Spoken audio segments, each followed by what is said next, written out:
Video ini disediakan untuk Ustaz Elmi Baharudin. Assalamualaikum warahmatullahi wabarakatuh dan salam sejahtera. Kami di Grup 10 telah diberi tugasan untuk membuat satu kajian kes tentang cabaran etika dan peradaban di UPNM.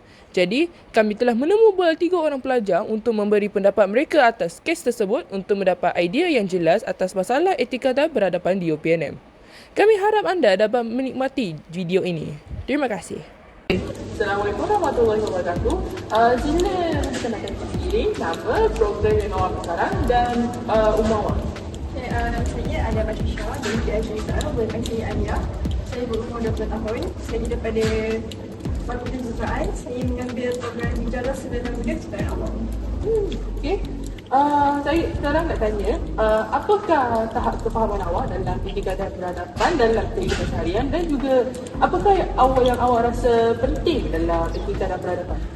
Okay, apa yang saya faham daripada etika ni adalah etika ni adalah prinsip atau nilai moral yang menjadi panduan kepada seorang untuk membuat keputusan itu sama ada benar atau salah. Okay, etika juga boleh diamalkan dalam kehidupan seharian seperti sikap jujur, bertanggungjawab dan saling hormat menghormati. Bagi saya juga, etika ni penting untuk menjadikan masyarakat Malaysia ni aman dan saling hormat menghormati. I see. Etika dan peradaban ni memang adalah satu aspek yang penting dalam kehidupan seharian kita. Apakah pada pendapat awak, apa yang awak rasa cabaran etika dan peradaban di UPNM? Cabaran etika dalam di UPNM ini, apa yang saya dapat lihat adalah pengaruh media sosial, di mana media sosial ni jika digunakan secara berlebihan boleh menyebabkan cyber, penyebaran berita palsu dan juga boleh menyebabkan pelajar tidak menjadi seorang yang bertanggungjawab. Sekarang saya nak tanya isu peradaban dalam kehidupan seharian. Apakah pendapat awak dalam itu? Isu peradaban? Isu peradaban. Isu peradaban yang jumpa saya sebagai seorang pelajar adalah sikap individualistik, di mana saya dapat lihat pelajar ini lebih mementingkan kepentingan diri sendiri daripada bekerjasama. Dan ini menyebabkan hilangnya sikap bekerjasama dan bertoleransi antara satu sama lain.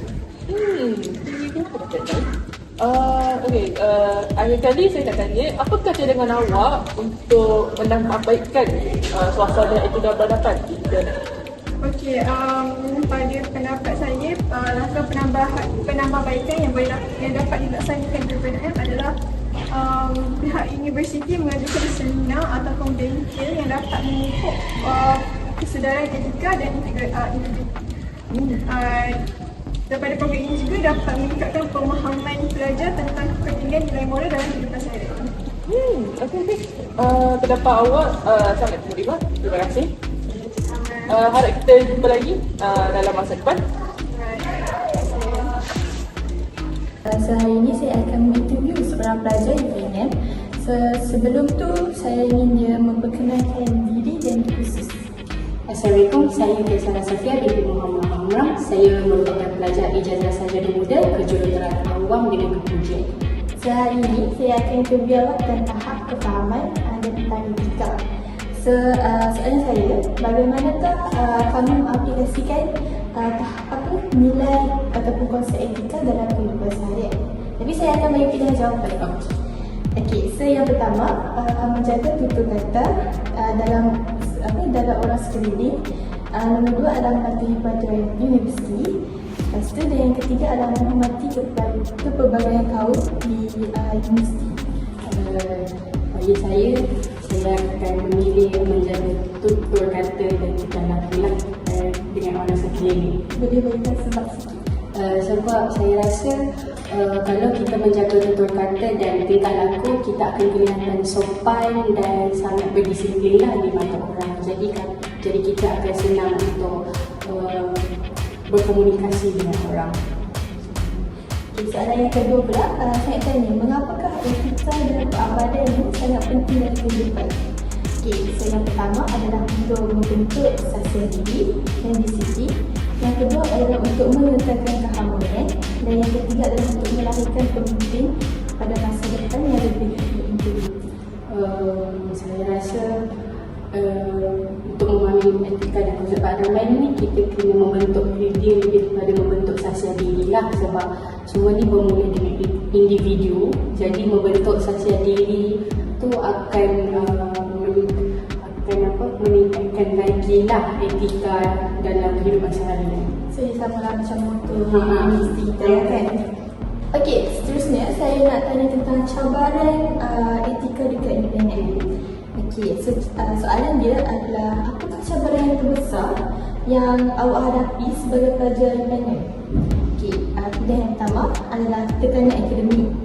Lepas tu yang kedua adalah pengaruh media sosial, ataupun yang ketiga adalah pengaruh atas sebaya. Saya rasa cabaran dekat dalam etika dan sosial dalam UPNM ni ialah mungkin pengaruh rakan sebaya lah, sebab universiti ni merupakan tempat yang baru untuk belajar daripada sekolah menengah dan sekolah rendah, kerana dia ada pelbagai bangsa dan pelbagai karenah manusia. Jadi disebabkan pengaruh rakan sebaya ni boleh menjadi salah satu cabaran lah. Okey, so ni dah banyak terakhir. Saya tanya tentang langkah pemulihan. Okay. So yang pertama, apakah langkah yang paling anda rasa berkesan yang boleh diambil untuk mengatasi isu perabaikan dekat UPNM? So yang pertama adalah program kesihatan seperti kita berceramah ataupun taklimat kepada para pelajar. Lepas tu yang kedua adalah tindakan tegas kepada para universiti untuk ambil tindakan tegas kepada pelajar-pelajar yang masalah kan. Dan juga yang ketiga adalah kempen anti-bully. So anda rasa? Pendapat saya tindakan tegas daripada pihak universiti, kerana ceramah dan kempen boleh dibuat pelbagai cara dan pelbagai masa. Tetapi saya rasa tindakan yang tegas daripada pihak universiti lebih penting untuk membandaraskan pemulihan dan juga konflik antara pelajar. Okey, itu sahaja interview saya terhadap seorang pelajar UPNM. Jadi, saja. Sorry. Salam sejahtera saudari. Terima kasih saudari meluangkan masa untuk sesi membuat ini. Sesi membuat ini dijadikan bagi mendapatkan pandangan berkaitan etika dan peradaban di Universiti Pertahanan Nasional Malaysia. Sebelum kami memulakan sesi membuat ini, bolehkah saudari memperkenalkan diri sendiri? Nama saya Iros Chaun. Saya merupakan pelajar tahun 1 bagi program Sarjana Muda Pejodohan Elektrik dan Elektronik di UPNM. Okey, terima kasih saudari Eloise. Sekarang saya nak tanya tentang tahap kefahaman tentang konsep etika dan peradaban. Sila saudari Eloise bagi 1 sampai 5. 1 bermaksud tidak faham dan 5 bermaksud faham. Saya akan beri tahap 4. Okey, terima kasih.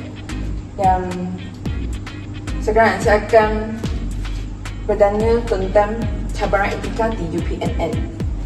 Pada pandangan saudari Eloise, apakah cabaran etika di UPNM? Saya akan bagi beberapa pilihan. Pilihan yang pertama ialah tekanan akademik, yang seterusnya ialah pengaruh sosial media. Pilihan yang terakhir ialah pengaruh rakan sebaya. Saya menilai pengaruh sosial media. Mengapakah saudari Eloise memilih pilihan ini? Sebab remaja pada masa ini selalu ikut trend yang buruk seperti TikTok trend. Terima kasih saudari Eloise. Seterusnya, saya akan bertanya tentang isu peradaban dan etika. Pada pandangan saudari Eloise, apakah isu peradaban dan etika selalu berlaku di UPNM? Saya akan bagi beberapa pilihan. Pilihan yang pertama ialah sikap hormat menghormati semakin berkurangan. Pilihan yang kedua ialah budaya individualistik semakin meningkat. Pilihan yang terakhir ialah konflik budaya antara pelajar-pelajar di UPNM.